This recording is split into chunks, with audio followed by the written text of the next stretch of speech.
Shipping giant Maersk says it's expecting global cargo to increase this year despite US tariffs. The Danish firm has reported its third strongest year, with operating profits up 65% in 2024 to $6.5 billion. However, Maersk says it has plans to return to shipping in the Red Sea due to the threat of Houthi fighters in Yemen. It said President Trump's policy of imposing import tariffs would not have a massive impact on business. Well, Peter Sand is Chief Analyst at the freight market analytics firm Xeneta. Good to see you, Peter. What do you think then? Maersk seeing resilience in global trade despite the tariff threat. But what happens if all of these threatened tariffs do go ahead? Global shippers are constantly challenged with new risks coming to them left, right, and center. If it's not the Red Sea disruption, it's new tariffs walls around US, right?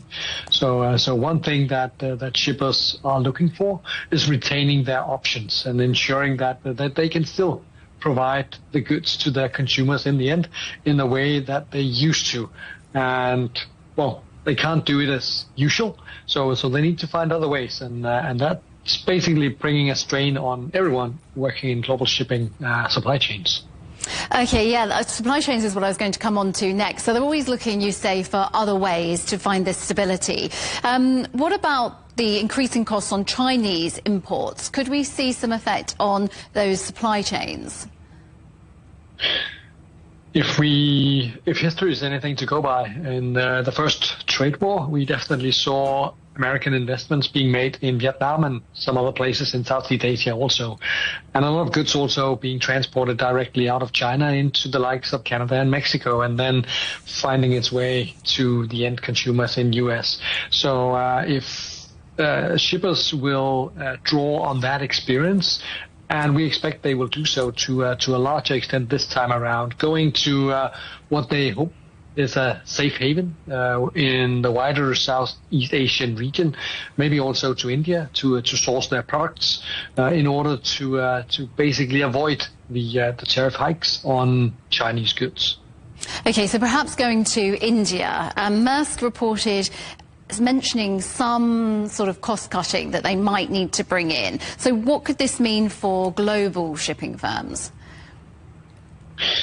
Global shipping firms and the main carriers are really good at moving large volumes on main hauls. So what this means may actually be a little bit of, bitter taste to the carriers, but a nice sweeter taste to the forwarders that tends to be more agile, that tend to offer services to shippers when it becomes a little bit more niche, a little bit more troublesome.